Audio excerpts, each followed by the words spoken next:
Dassai 45 may be the safest premium sake recommendation in America, and that is either its biggest strength or its biggest weakness, because this bottle is easy to find, easy to drink, and recommended all the time. But if you see it for around $25 to $40, is it actually a good premium bottle, or is it just a bottle that everybody knows? I'm gonna taste this bottle, I'm gonna place it on a flavor map, and I'm gonna tell you who exactly should definitely buy this bottle and who's probably better off just skipping it. So before we get into tasting it and breaking it down, let's formally introduce this bottle.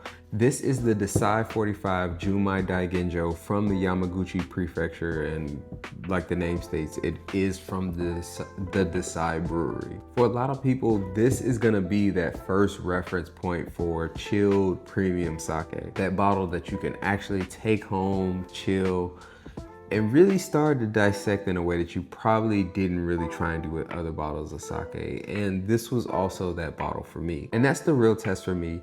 Does Dassai 45 actually do a good job of introducing somebody to what the lighter, more premium sake styles can be? And even if it can do that, is there a more suitable bottle that can do the same thing at a better price and is just as available? Stick around, because I don't think the answer is a simple, yeah, go ahead and buy it. So here are the bottle facts that actually matter for Dassai 45. Dassai 45 is made with Yamada Nishiki rice polished to 45%, as the name suggests. Junmai in the name tells you that there's no distilled alcohol added to this brew. Daiginjo tells you that the rice is polished to at least 50%, but in this case it's 45%. Like most places and things, the price is gonna vary for this bottle, but you should expect to find the full size of this for about $25 to $40. To really enjoy this bottle, I personally recommend putting this in a wine glass, not a no choco or a little sake cup.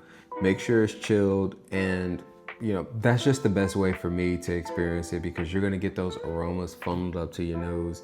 You can do all the swirling and make yourself feel fancy. And like I said, just take your time with this brew. So this is actually a unopened bottle. So let's just go ahead and get this opened, and we can start with the entire tasting experience. Oh, I wanted to get a nice little,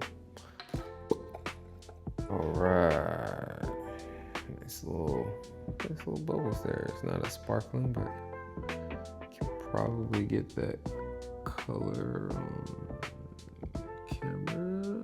Yep, probably. Yep, I think you're getting it.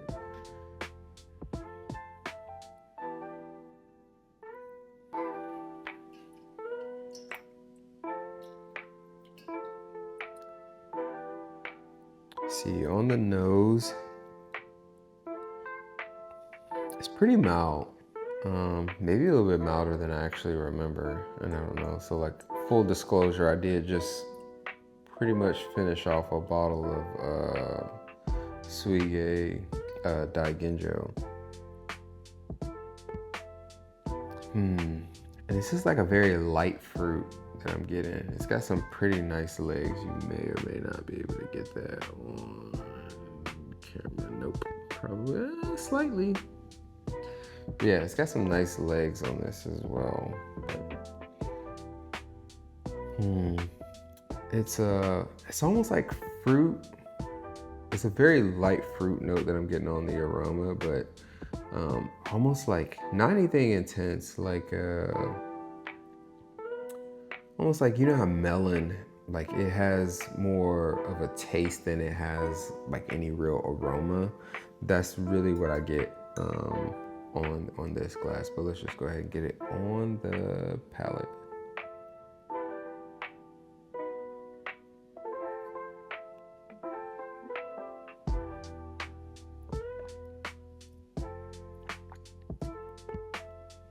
The flavor is way more intense than you would expect from the nose, for sure. It's funny, I wouldn't say melon, or maybe, I don't know, I haven't had this fruit in a while, but I get more like cantaloupe or something like that on like the taste. Like, my default when it comes to like fruit notes on sake is what I call the juicy fruit. because it's almost like a medley of fruits, not just usually one that I kind of get. It's like all of the fruits at once. But this is, it's like an intense kind of like cantaloupe, melon kind of flavor. Yeah, and it hasn't changed on the nose. I say you definitely pick it up. It's pretty consistent. Like, it's not a drastic change from what you smell on the nose to what you get on the palate.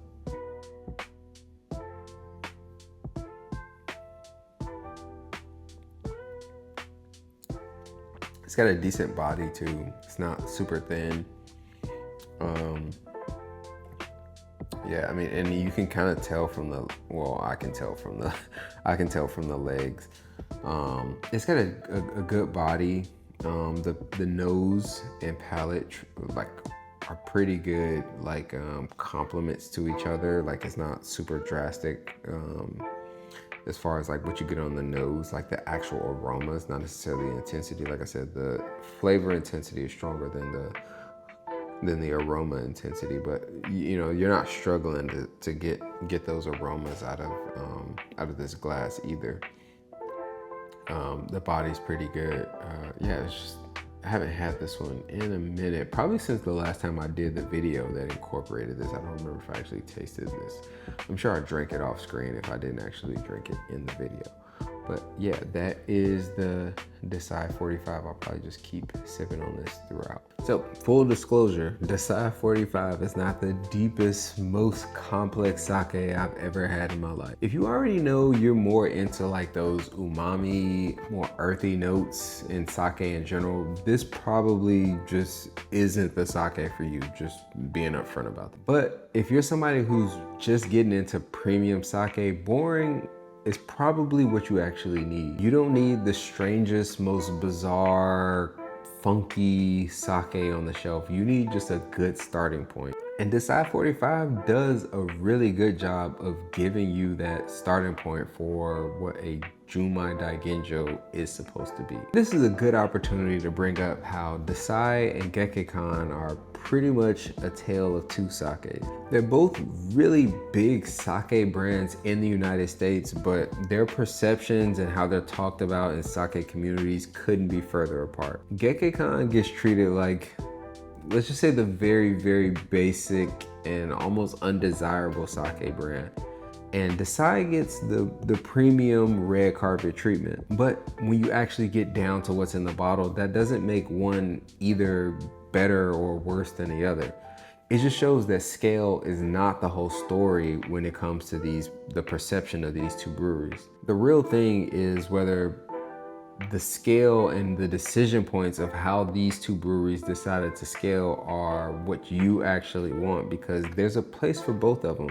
A premium Junmai Daiginjo at various polishing ratios and a Junmai that you can find pretty much everywhere at a very good price, and is gonna be made consistently at the same, you know, level of quality and profile. All right, with that out of the way, let's get into the flavor map and who this bottle is actually for. On the flavor map, I will put Dassai 45 at about the light and aromatic, you know, intersection quadrant, and that makes it a strong fit if you are new to sake and you want a really solid reference point for a Junmai Daiginjo, or you usually like white wines or general fruit forward drinks, or better yet, if you want a bottle that's really easy to share with groups of people, or if you've only had hot sake and you're really looking for a new experience. As I already mentioned before, I think you should probably skip this bottle if you just are not into like the more fruit forward, somewhat sweeter profiles that sake can offer.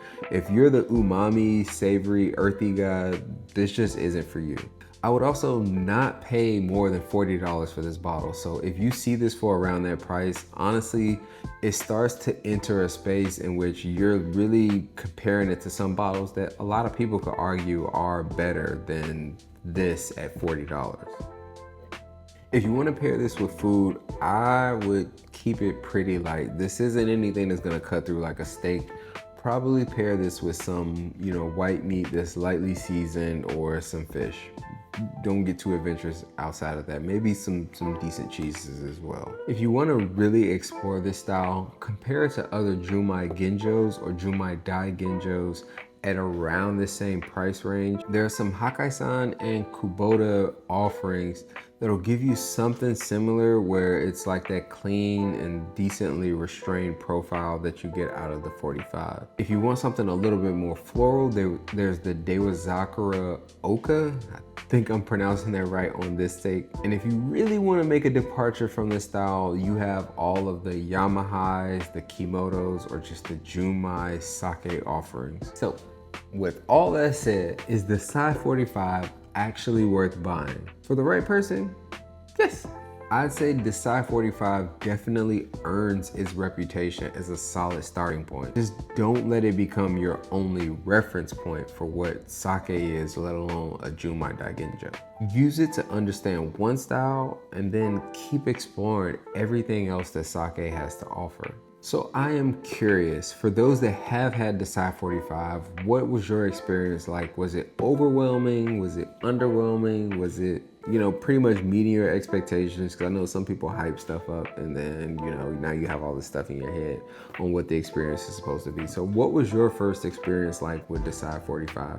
And for those that haven't purchased it already, are you ready to go out there and give it a try? I hope so, especially after this video. In the next video, we're getting into sweet versus dry sake, because you can have a bottle that's supposed to be sweet based on the SMV and it tastes kind of dry. You can have a sake that's supposed to be dry and it tastes kind of sweet based on the SMV. So we're gonna get into why that is and all of that, history and what you need to be looking for to really understand what's gonna be inside that bottle based on those things.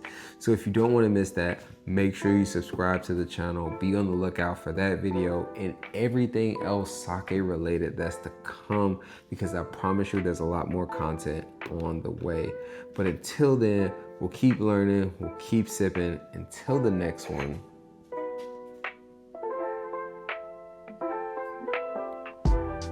It's a very long sip. Come by.